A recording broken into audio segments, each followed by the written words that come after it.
तो उद्योगपतियों में कुछ कारपोरेट के सबसे बड़ा अंश जो इस देश का सबसे ज्यादा साम्राज्यवादी हिस्सा है, वित्तीय पूंजी का सीए, फाइनेंशियल कैपिटल का जो सबसे ज्यादा साम्राज्यवादी हिस्सा है, सबसे ज्यादा जो प्रतिक्रियावादी हिस्सा है और जो सबसे ज्यादा अंतरराष्ट्रवादी हिस्सा है, वो मोदी जी का कहता है। मोदी जी उसके कहते हैं।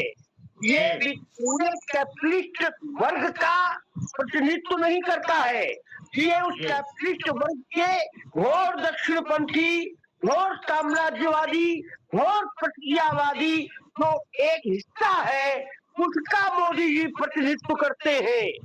इसलिए जो वित्तीय पूंजी के इस दौर में जो संपत्ति का विभाजन और संपत्ति की जो इनइक्वालिटी विषमता बढ़ी है, वो विषमता चंद पूंजीपतियों के घरानों के हाथ में गई है, जिनमें सबसे ऊपर अडानी और अंबानी है। ये अडानी और अंबानी की सरकार है। जी बहुत बहुत धन्यवाद। आपने कहा है जी। मैं मनोज जी, पता है मनोज जी तक आवाज जा रही है क्या? हाँ आ रही है। आप फर्क तो नहीं रहे? विमल जी ने कहा है कि मेरी बात से मनोज इसका मतलब विमल जी हमें पूरे तौर पे जानते ही नहीं है। नहीं मैं पहले ही बताया कि मैं ब्लैक एंड व्हाइट में बातें नहीं करता। मैं कभी ब्लैक एंड व्हाइट में बिल्कुल मेरिट के आधार पर चीजों को देखता हूँ, और दया जी और विमल जी चाहते हैं पूरा ब्लैक एंड व्हाइट में बात हो।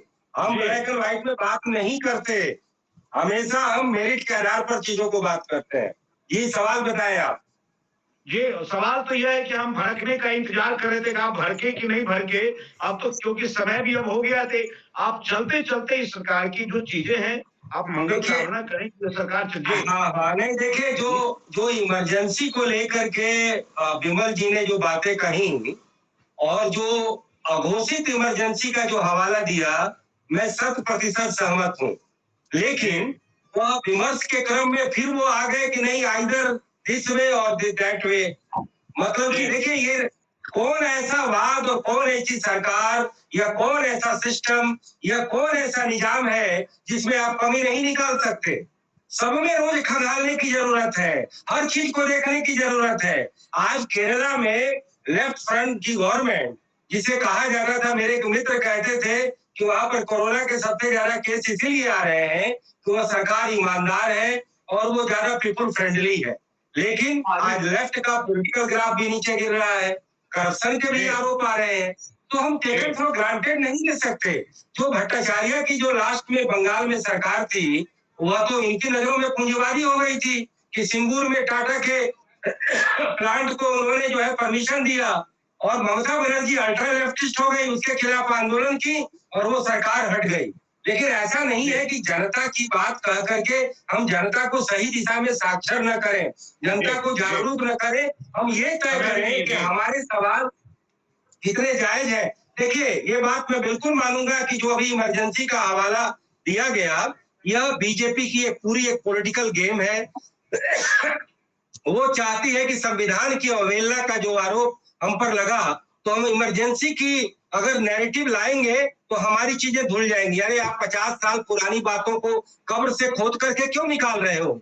आपको बताना चाहिए कि जो वो घोषित इमरजेंसी थी, आज अघोषित इमरजेंसी उससे कहीं ज्यादा खतरनाक है। बिल्कुल सही बात विमल जी ने कही कि कोरोना के नाम पर जिस तरीके से 30 करोड़ श्रमिकों को घर के अंदर 4 घंटे की एवज में कैद कर दिया गया, उससे बड़ा जघन्य अपराध और क्या हो सकता है? इसके अलावा मीडिया का गला दबाना, सिविल सोसाइटी का गला दबाना, पार्टी में डिसेंट वॉइस को खत्म कर देना, हर पॉलिटिकल विरोधी के खिलाफ वेंडेटा करना, ये बिल्कुल बातें जायज है। लेकिन विमल जी के इस आरोप से मैं सहमत नहीं हूं कि बीजेपी फांसीवादी होगी और लोकतंत्रवादी होगी। मैं पूछना चाहता हूं कि आडवाणी और वाजपेयी की बीजेपी क्या कांग्रेस से 100 गुना ज्यादा लोकतंत्रवादी नहीं थी? क्या कांग्रेस पार्टी से ज्यादा लोकतंत्रवादी नहीं थी? क्या पॉलिटिकल वेंडेटा उस समय होता था? तो ये कोई भी पार्टी किसी भी एक तरह से बीमारी का सामना कर सकती है, और पर्सनालिटी और पार्टी में अंतर होता है। पर्सनालिटी पे डिपेंड करता है वो कितना उदारवादी है, कितना अपना वो है। तो भारतीय जनता पार्टी में शिवराज सिंह चौहान जैसे भी नेता है, जो मुझे नहीं लगता कि किसी भी पार्टी में उससे ज्यादा लोकतंत्रवादी कोई व्यक्ति होगा। तो हमें तो अपने तय करना होगा कि हम पॉलिटिक्स कर रहे हैं या बिल्कुल ईमानदार और सच्ची एनालिसिस कर रहे हैं। और गरीबों की जहां तक बात है तो ऐसा नहीं है कि गरीबों के हित में भारतीय जनता पार्टी की बहुत सारी योजनाएं और बहुत सारे काम अच्छे नहीं हुए हैं। क्या जनधन अकाउंट को विमल जी भूल गए कि 50 करोड़ फाइनेंशियल एम्पावरमेंट करने का काम रातों रात मिशन मोड में मोदी सरकार ने किया। लेकिन जो काम ठीक नहीं है, और क्रोनी कैपिटलिज्म की बात है तो क्रोनी कैपिटलिज्म खराब है। विमल जी बड़ा भ्रम में है कि देश के लोग सारे कॉर्पोरेट खत्म हो जाएंगे तो देश में समानता आ जाएगी। टोटल भ्रम है। मैं आपको एक आंकड़ा बताता हूं कि देश की सारी संपत्ति अगर सारे लोगों में बराबर कर दिया जाए, अगले 3 साल में वो संपत्ति फिर से वहीं पहुंच जाएगी।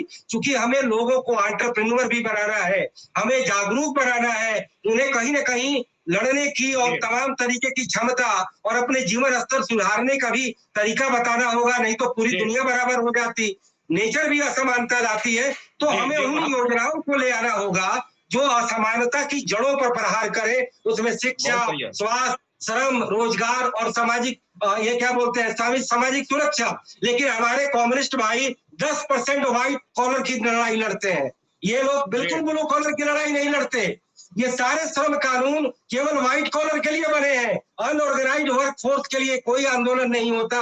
मैंने तो एक सीपीएम के एक बहुत बड़े लीडर, बंगाल के एक मुस्लिम लीडर थे, मैंने उनसे सवाल किया तो बोले कि नहीं, हम ऐसा नहीं करेंगे तो हमारा सपोर्ट बेस जो भी है वो भी खत्म हो जाएगा।